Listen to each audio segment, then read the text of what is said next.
آج دنیا کے اندر ہم جنس پرستی کو، LGBTQ کے ایجنڈے کو پوری دنیا میں پروموٹ کیا جا رہا ہے۔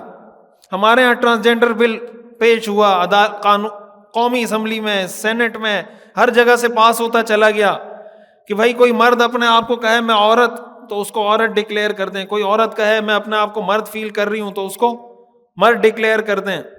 ساری دنیا میں LGBTQ کا ایجنڈا پروموٹ کیا جا رہا ہے، ہم جنس پرستی کا۔ قرآن کریم میں حضرت لوط علیہ السلام کی قوم کا تذکرہ ہے یا نہیں؟ حضرت لوط علیہ السلام کی قوم کا تذکرہ ہے یا نہیں؟ تو ان کی قوم میں کیا گناہ تھا؟ ان کی قوم کس گناہ میں مبتلا تھی؟ ہم جنس پرستی میں مبتلا تھی۔ تو اللہ کے رسول نے قرآن جب نازل ہوا تو قرآن میں حضرت لوط علیہ السلام کا قصہ کیوں ذکر کیا گیا؟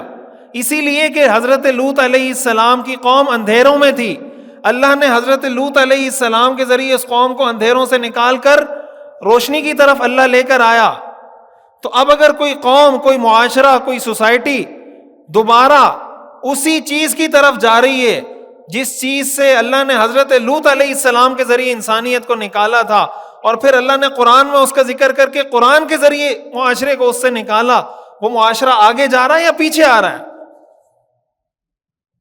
تو جس معاشرے میں LGBTQ کے ایجنڈے کو پروموٹ کیا جا رہا ہو، ہم جنس پرستی کو پروموٹ کیا جا رہا ہو، ٹرانسجینڈرزم کو پروموٹ کیا جا رہا ہو، یہ عقل کی معراج نہیں ہے۔ دیکھیں، بنیادی اسلام اور اسلام کے مقابل جتنی چیزیں آتی ہیں اس میں جو بنیادی فرق ہے نا، اسلام آپ کو کہتا ہے سسٹم کو فالو کریں، اور اسلام کے مقابلے میں جو چیز ہے وہ آپ خواہشات کی پیروی کرتے ہیں، اور خواہشات کی کوئی انتہا نہیں ہے۔ خواہشات کی کوئی انتہا، بھائی ایک آدمی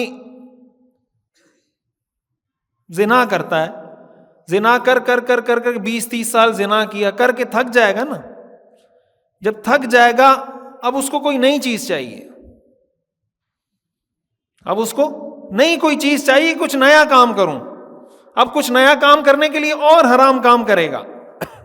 اب مغرب میں ایسے لوگ بھی ہیں، ویسٹ میں، جو اپنے آپ کو کتا ڈکلیئر کر رہے ہیں کہ میں اپنے آپ کو انسان نہیں، کتا، اس لیے کہ مجھے کتا اپنے آپ کو سمجھنے میں اچھی فیلنگ آتی ہے۔ باقاعدہ وہ والی شیپ بناتے ہیں، وہ چیزیں پہنتے ہیں، کتوں کی آوازیں نکال کے چل رہے ہوتے ہیں۔ میں نے آپ کو بتایا تھا کچھ عرصہ پہلے ایک تصویر آئی تھی کہ ایک شخص شادی کرنا چاہ رہا تھا تو اس کو کوئی مطلب کی لڑکی نہیں مل رہی تھی۔ اس نے کیا کیا کہ اس نے اپنے آدھے لباس پہ مردوں کا لباس پہنا اور آدھے جسم پہ عورتوں کا لباس پہنا، اور کہا میں اپنے آدھے جسم کا دوسرے آدھے جسم سے نکاح کر رہا ہوں۔ یہ عقل میں آتی ہے بات؟ ہمارے لوگ کہتے ہیں وہ عقل کی معراج پہ پہنچے ہوئے ہیں، یہ عقل ہے ان کی،